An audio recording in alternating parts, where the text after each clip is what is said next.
In this latest round of property assessments, home values went up 21% on average. And if you don't have the Homestead Tax Credit, that's how much your taxes could increase. But for the Marylanders that do have it, increases are capped from 0 to 10%, saving hundreds of dollars each year. Homeowners benefit when property values go up, but the downside is taxes do too. This is my first house, and I did not expect this. Edith Canty is one of those homeowners. The state recently reassessed her property, increasing its value by 63%. This jump is like juggling other bills just to make sure that this mortgage is paid and we can stay in our house, because I don't want to lose my house. I love my house. Edith reached out wanting to know what she could do to reduce her property taxes, and we noticed she doesn't have the Homestead Tax Credit, a program limiting how much an owner can be taxed on their principal residence.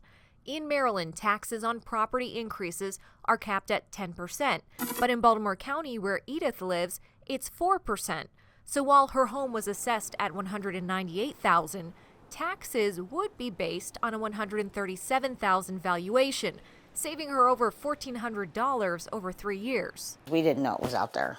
Yeah. Had we known, we would have been applied for it a long time ago. And she's not alone. We found a majority of the homes recently assessed do not receive the Homestead Tax Credit. Assuming that all of the homeowners' residential properties, this is their primary residence, you're looking at around 58% of these properties that do not have a Homestead Tax Credit application on file. We have done a lot of outreach to try and make sure that people apply, but for various reasons, some people don't. Dan Phillips is the director of the Maryland Department of Assessments and Taxation. He said they want people who qualify to get this credit, and they do what they can to get the word out. The goal is to make sure that every homeowner gets to stay in their home. And with property values skyrocketing in the last 3 years, these programs are key to keeping costs low. Just take a look at Talbot County, where the county's taxable increase is capped at 0%. So people are still paying property taxes based on what their assessment was from the 1990s. And that's a tremendous benefit for those property owners. Owners can also appeal their tax assessment if they don't agree with the valuation. The property owner should bring any information they have about why they think the property value is different to be able to present it. Be that sales of properties that have occurred nearby, something about the condition of their property, but they should be prepared to bring that, present it to the assessor. There are also income-based tax credits providing relief to those with limited incomes. Owners must apply each year, and recently the credit became retroactive for those 70 and over.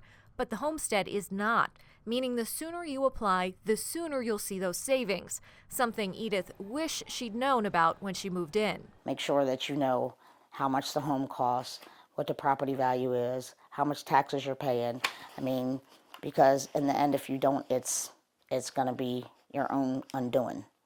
And if there's programs out there like this that can help somebody, I would recommend that they take advantage of it. The deadline to appeal your property assessment is February 13th. And if you discover you don't have a Homestead Tax Credit application on file, you have until May 1st to apply for it to impact your July 1st tax bill of this year. Mallory Safaste, WMAR 2 News. I hope you enjoyed that Matter for Mallory. To watch more Matter for Mallory stories, click the box in the corner and be sure to tap that circle and subscribe to WMAR 2 News for quick access to great content posted every day.